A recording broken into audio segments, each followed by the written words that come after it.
We're going to discuss graded potentials, but before we start that, let's talk about the parts of the neuron. So this is a typical neuron.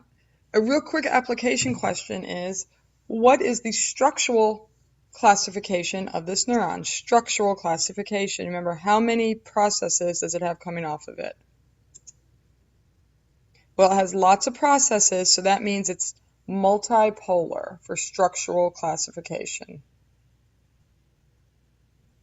Well, all multipolar neurons are either going to be motor neurons or interneurons.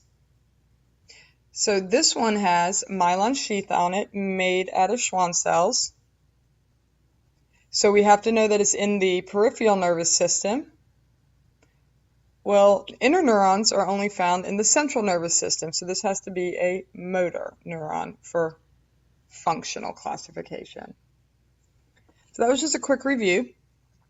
Now there's a few major parts to the neuron. We have these processes. Those are the dendrites. We have this area here, soma. This whole area is the axon. And where the axon comes off of the soma is this cone-shaped area that we call the trigger zone, which is in the axon hillock. Now at the end of the axon we have these swellings that we call the synaptic end bulbs. So that's just some basic review. Now the reason that review is important is because on this neuron, this is where our potentials are going to occur, our electrical signals. Now there's two electrical signals. There's graded potentials and there's action potentials. This session is going to focus on graded. Now graded potentials are only going to occur in one area, this area right here. So that's going to consist of two parts, the dendrites and the soma. So graded potentials are only going to occur in dendrites and somas. But what is a graded potential? Why do we have something different? Graded potentials are small movements from resting. So our resting is negative 70 millivolts, and a grading potential is just a small movement from that voltage. So small movement can be negative 68 millivolts, negative 72 millivolts. However, it's just a small movement from resting. Another thing about graded potentials is that we call them decremental. If I can spell this. Decremental means that they die out. They don't go very far from their starting point. So graded potentials are small movements from resting, and they're decremental, meaning they die out, and they only occur in dendrites and somas. So as we can see in this picture, we have the dendrites and somas highlighted in blue, and that's where graded potentials are going to occur. Here we have resting, negative 70, and we can see that we have a small movement from resting going to about negative 72. Now this is just a very small movement, and it doesn't last very long. So this is a graded potential, but what we call it is we call it a hyperpolarized graded potential. Remember that when anything gets more negative, it's becoming hyperpolarized.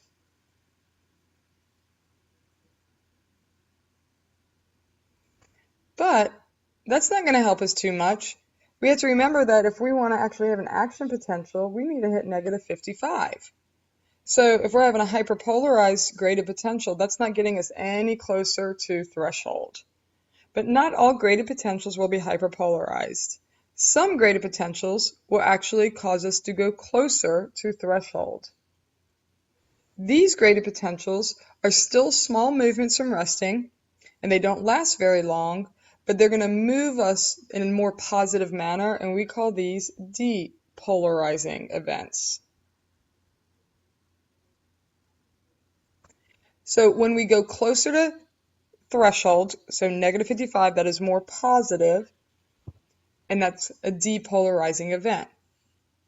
When we go further away from threshold and go more negative, that is a hyperpolarizing event.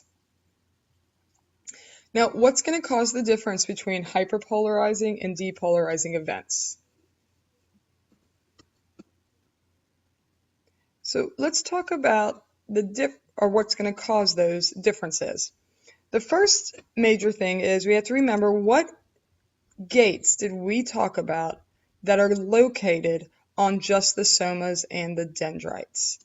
So the presence of certain gates located on somas and dendrites will affect the event, and then the ion that moves through. So gates and ion movement. Now, what type of gates are located on the somas and dendrites? Notice I'm saying gates, not channels.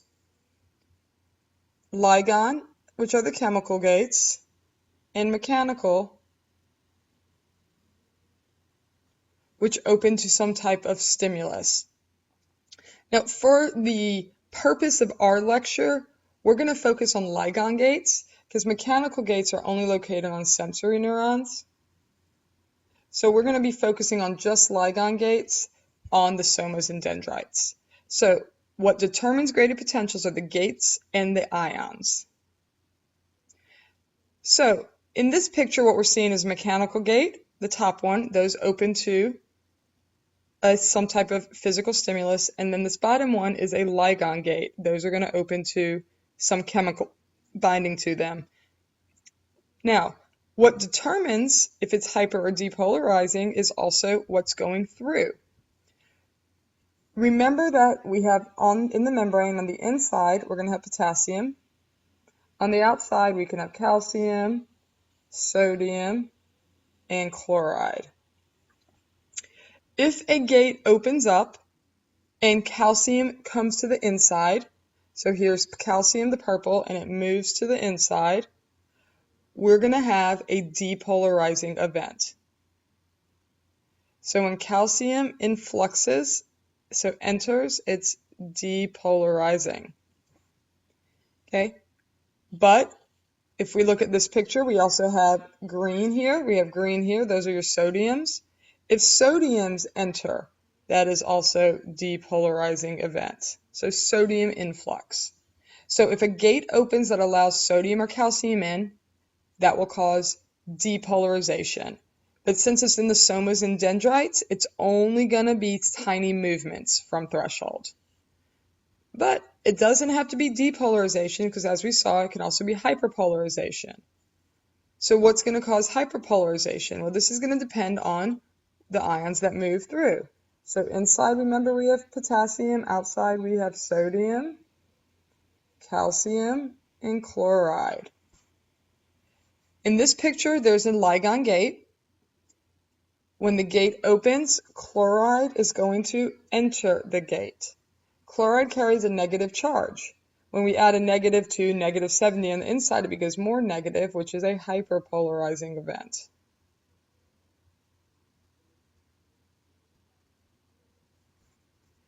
But it doesn't have to be chloride. It can also be potassium. Potassium carries a positive, but if we have potassium exiting, it takes lots of positive charges with it.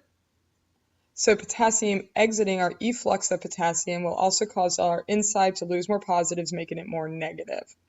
So potassium efflux or chloride influx will cause hyperpolarization. Calcium and sodium influx will cause depolarization. But remember, they're only small movements from resting, so they're only going a tiny bit at a time. So this is what happens if a stimulus causes gates to open and a few thousand ions move in. You can see that we're moving to a little bit higher, so negative 65. If the stimulus gets even stronger, we can see, oh, maybe we're moving to about negative 62. And if we have a super stimulus, a super strong stimulus, we can see that we move to about negative 58. Regardless of how strong that stimulus is, we're still not reaching threshold, negative 55. So what do we have to do to actually make this potential strong enough to reach threshold? We actually have to add our graded potentials together so that we can actually reach negative 55. The adding of grading potentials together is called summation. So the sum, 2 plus 2 equals 4, 4 is the sum. We added 2 and 2 together. Well, summation is the adding of graded potentials together. So we can see here as we have our first stimulus, and that first stimulus gets up to about negative 65. Well, that first stimulus starts to die out. If we let it die out, it goes right back to resting and didn't move very far. But if we get our second stimulus to hit, it's going to add on to this negative 65, and it's going to go up to even higher, negative 60. Okay, as we can see, this stimulus starts to die down. But what if we had a third stimulus? It would hit about right here, and it would continue to add on to this graded potential. Gets us closer to threshold, which is negative 55. So adding graded potentials together will help us reach threshold. So we add stimuli that's going to help us further that signal before they die out. Now, that's great that we're reaching threshold, but it doesn't help unless we reach threshold at a certain area. So if we're looking at this picture, we see our dendrites, we see our soma. Okay, these dendrites and the soma are going to have Ligon gates, and Ligon gates are going to be associated with our graded potentials. Now, one GP will not meet threshold, so what do we need to do with these GPs to help them reach threshold? We need to add them together like stairs in summation. But it doesn't matter if we reach threshold unless we're at a special point. We have to reach threshold at the area called the axon hillock, which is where the trigger zone is. So this area right here, this cone-shaped area, is the only place new action potentials can be produced.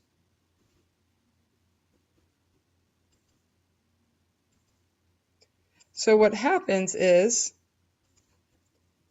if we hit threshold anywhere but that area, so if I hit threshold right here, nothing's going to happen. No new AP, action potential, can be produced because I'm not in the trigger zone or the axon hillock.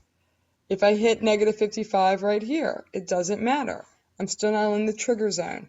So not only do we need to reach threshold through summation, we have to reach threshold through summation where X marks the spot, which is the trigger zone. The trigger zone is located in the axon hillock.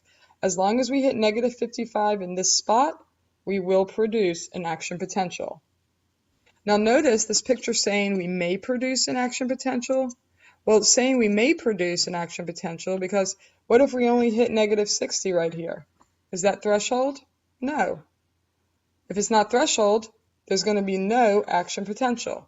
But if we hit threshold right here in the hillock, negative 55, we will lead into an AP. So a quick recap on action potentials, on graded potentials, is graded potentials occur in somas and dendrites. They are small movements from resting. They can go depolarized, more positive, or they can go hyperpolarized, more negative. But our goal is to hit negative 55 in what area? You got it right, the axon hillock, which contains the trigger zone. As long as we hit threshold in that area, we will produce a new action potential. So GPs, graded potentials, will lead to APs. Now, since one GP will not cause an AP, what do we need to do with these GPs? We need to add them together through a process called summation.